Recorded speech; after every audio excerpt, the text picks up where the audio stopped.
हाँ, जयप्रकाश जी, बहुत बहुत आपका हृदय हृदय से आभार। और गौरव के मंच पे आप ऐसे ही उज्जवल सशक्त रूप में अपने आप को अपनी छठा जो है बिखेरते रहें। और बड़ा सौभाग्य है गौरव ब्लॉक का कि ऐसे तेजस्वी और उत्कृष्ट एआरपी आपको मिले हैं, जिनका हर एक काम हर एक काम अपने में एक उदाहरण है। पूरे जनपद क्या, पूरे हमारे प्रदेश के लिए उदाहरण है। सबसे पहले हमारे इस जनपद प्रतापगढ़ में गूगल मीट को इन्होंने क्रियान्वित किया जमीनी स्तर पे। और गौरा ब्लॉक के हमारे हम देख रहे हैं तमाम ब्लॉक में हमारे शिक्षक एआरपी साथी कोशिश कर रहे हैं। इस समय टेक्निकल इश्यूज भी आ रहे हैं, बट हम यहाँ देख रहे हैं गौरा में हमें सुअवसर दिया जयप्रकाश जी, हृदय से हम आभारी हैं। और सभी इस मंच पे, इस पुनीत मंच पे हम समस्त शिक्षक भाई बहनों का तहे दिल से हार्दिक स्वागत एवं अभिनंदन करते हैं कि ये जो आगाज मिशन प्रेरणा का है वो आज हमारे एआरपी टीम के माध्यम से हो चुका है। अभी तक आप सॉफ्ट कॉपीज से परिचित थे, हार्ड कॉपीज स्कूल ओपन होंगे, जब बच्चे आएंगे तो बिल्कुल मिल जाएंगे आपको।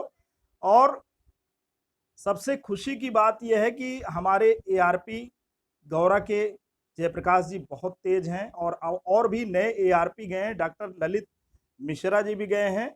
और इसके अलावा भी हमारे एआरपी वहां पे और कौन है, जयप्रकाश जी बताएंगे तीसरे हमारे एआरपी शिक्षक साथी कौन है। चलिए, जयप्रकाश जी हमें नहीं सुन पा रहे हैं ड्यू टू सम रीजंस। तो हाँ, हाँ हाँ, कुलदीप श्रीवास्तव हमारे शिक्षक साथी हैं, एआरपी हिंदी के। नाम उनका जो है विस्मरण हो गया था। तो सबसे बड़ी बात यह है कि ये जो कार्यक्रम है मिशन प्रेरणा का, उसमें आज जो हमारा टॉपिक है वो 3 हस्त पुस्तिकाओं से संबंधित है। वो हस्त पुस्तिकाएं क्या हैं? वो हस्त पुस्तिकाएं हैं आधारशिला, ध्यानाकर्षण और शिक्षण संग्रह। हमारे स्कूल शिक्षा महानिदेशक श्री विजय किरण आनंद जी इसको गीता, बाइबिल और कुरान के नाम से। तो मिशन आपका क्या है? प्रेरणा। और ये प्रेरणा आप कैसे पैदा करेंगे? ये प्रेरणा आप अपनी ईमानदार पहल और प्रयास से पैदा करेंगे।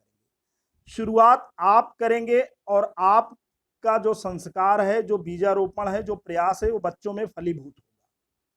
अच्छा, सबसे बड़ी बात क्या है कि कोई भी अगर कार्यक्रम है, हम अगर उसकी शुरुआत करना चाहते हैं तो हमारे सामने लक्ष्य होना चाहिए। हमारा प्रेरणा लक्ष्य क्या है?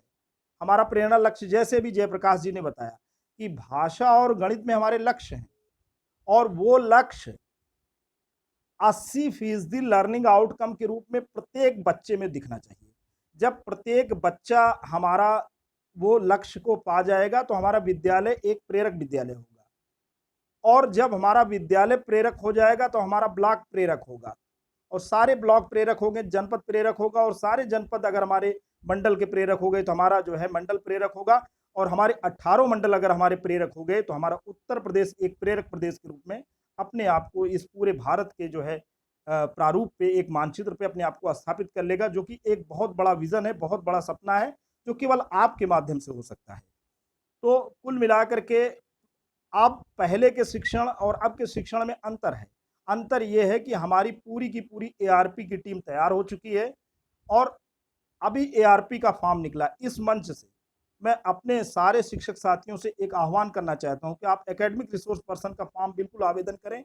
ये अंतिम अवसर है, इसके बाद आपको अवसर नहीं मिलना है, क्योंकि इसके बाद सारे पद फिल हो जाएंगे। हमारे पास 40 पद बाकी है। तो आप जितने भी प्रतिभाशाली हमारे शिक्षक हैं, जिन्हें शिक्षक प्रशिक्षण में रुचि है, क्योंकि आने वाला समय पेडागोजिकली पूरी तरीके से इम्प्रूव्ड होगा।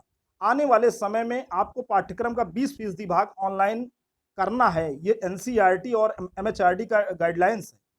तो शॉर्ट में अपनी बात को मैं खत्म करूंगा, क्योंकि हमारे जयप्रकाश जी, हमारे कुलदीप सर, हमारे डॉक्टर ललित कुमार मिश्रा सर बिल्कुल आतुर हैं, बिल्कुल बेताब हैं आपको प्रशिक्षण देने के लिए। क्योंकि ये सारी बातें आपको ऐसा लग रहा है कि हम एक नई दुनिया में प्रवेश कर गए हैं। वाकई यही नई दुनिया, बिल्कुल बिल्कुल, ये जो विजन है, एक ड्रीम है, ये बच्चों के बिहेवियर में एकदम विजिबल होना चाहिए, बिल्कुल दिखना चाहिए। वही प्रेरणा है और वही हमें कंक्रीट फॉर्म में लाना है। तो अगर हम आधारशिला की बात करें तो कक्षा 1 से बात 5 तक भाषा और गणित के लक्ष्य हैं। सारे शिक्षक भाई बहनों को इसको कंठस्थ होना चाहिए, एकदम उनके मानस पटल पे अंकित होना चाहिए, क्योंकि लक्ष्य अगर आप नहीं जानते तो आप एक कदम भी नहीं चल पाएंगे। तो आधारशिला मॉड्यूल हो गया। ध्यानाकर्षण क्या है? हमारे जो कक्षा में सारे बच्चे हमारी अपेक्षा के अनुसार, हमारे विषयगत दक्षता के अनुसार कक्षा में जो उनकी जो जो हम लोगों ने प्रेरणा सूची में जो हमारी दक्षताएँ निर्धारित होती हैं, उसके अनुरूप सारे बच्चे चल जाएँ, ऐसा नहीं है। कुछ बच्चे हमारे पीछे चले जाते हैं, उसका कारण उनका आर्थिक, मनोवैज्ञानिक और सामाजिक वातावरण होता है। तो हम क्या करेंगे? हम ऐसे बच्चों को मुख्य धारा में लाएँगे। ऐसे बच्चों के लिए हमें क्या करना पड़ेगा? हमें शिविर चलाना पड़ेगा, ध्यानाकर्षण शिविर, जो कि 50 दिन का होता है। तो अब विद्यालय जब खुलेंगे तो शुरू के आप 1 या 2 पीरियड लेकर के ऐसे बच्चों को सेग्रीगेट कर लेंगे, छाँट लेंगे। कैसे छाँटेंगे? कक्षा 3 का बच्चा है तो उसको कक्षा 1-2 की दक्षता विषयवार और कक्षावार जो भी है उसको आनी चाहिए। अगर नहीं आती तो ऐसे बच्चों को आप छाँट लीजिए और उनके लिए 18 शिक्षण तकनीकी के माध्यम से कोशिश करिए कि वो बच्चे बिल्कुल मुख्यधारा में आ जाएँ। तो ये आपका ध्यानाकर्षण मॉड्यूल है, इसको रेमेडियल टीचिंग भी कहते हैं। डायग्नोसिस आपके हाथ में है, डॉक्टर के हाथ में है। डॉक्टर देखेगा कि हमारे बच्चे में क्या अपेक्षित परिवर्तन होने चाहिए, क्या विषयगत दक्षता होनी चाहिए, नहीं है तो उन्हें छाँट लीजिए और जिन बच्चों के अंदर वो है उनको मुख्यधारा में लाइए। ध्यानाकर्षण मॉड्यूल हो गया। चलिए शिक्षण संग्रह पे आते हैं। शिक्षण संग्रह क्या है? जिसको हम टीचिंग कंपेडियम भी बोलते हैं। शिक्षण संग्रह दोस्तों ये है कि जो भी एक्सेलेंट टीचिंग है, लेसन प्लान के अकॉर्डिंग, शिक्षक डायरी के अनुकूल आपको टीचिंग करना है। प्रतिदिन आपका कक्षा 1 से लेके 8 तक का पीरियड जो भी रहेगा वो नियोजित रहेगा, क्या पढ़ाएँगे, कैसे पढ़ाएँगे। और ये ऐसा नहीं है, आप बिल्कुल भयभीत ना होइए। हमारे जयप्रकाश जी हैं, डॉक्टर ललित मिश्रा जी हैं, कुलदीप जी हैं। एक-एक बिंदु पे आपकी मदद करेंगे, आपके विद्यालयों में जाएँगे, आपको सपोर्ट करेंगे, कहीं कोई परेशानी की बात नहीं है। और शिक्षण संग्रह में प्रिंट रिच मटेरियल भी आता है, लाइब्रेरी भी आता है, लैबोरेटरी भी आता है, टॉप क्लास की जो है लेसन प्लान्स होते हैं, तो वो सब मदद करेंगे। आपकी मदद होनी है।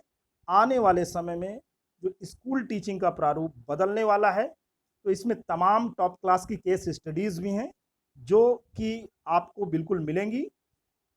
तो मैं अपनी वाणी को यहीं पे विराम दे रहा हूँ। जयप्रकाश जी, डॉक्टर ललित जी, कुलदीप जी का हार्दिक आभार कि उन्होंने इस मंच पे हमें सुअवसर दिया और समस्त शिक्षक साथियों से करबद्ध प्रार्थना है, निवेदन है कि ये जो ज्ञान की गंगा चल रही है उसमें शामिल हों, अपने आप को बिल्कुल सशक्त करें, हमारी बुनियादी शिक्षा की तस्वीर को बदलें। धन्यवाद।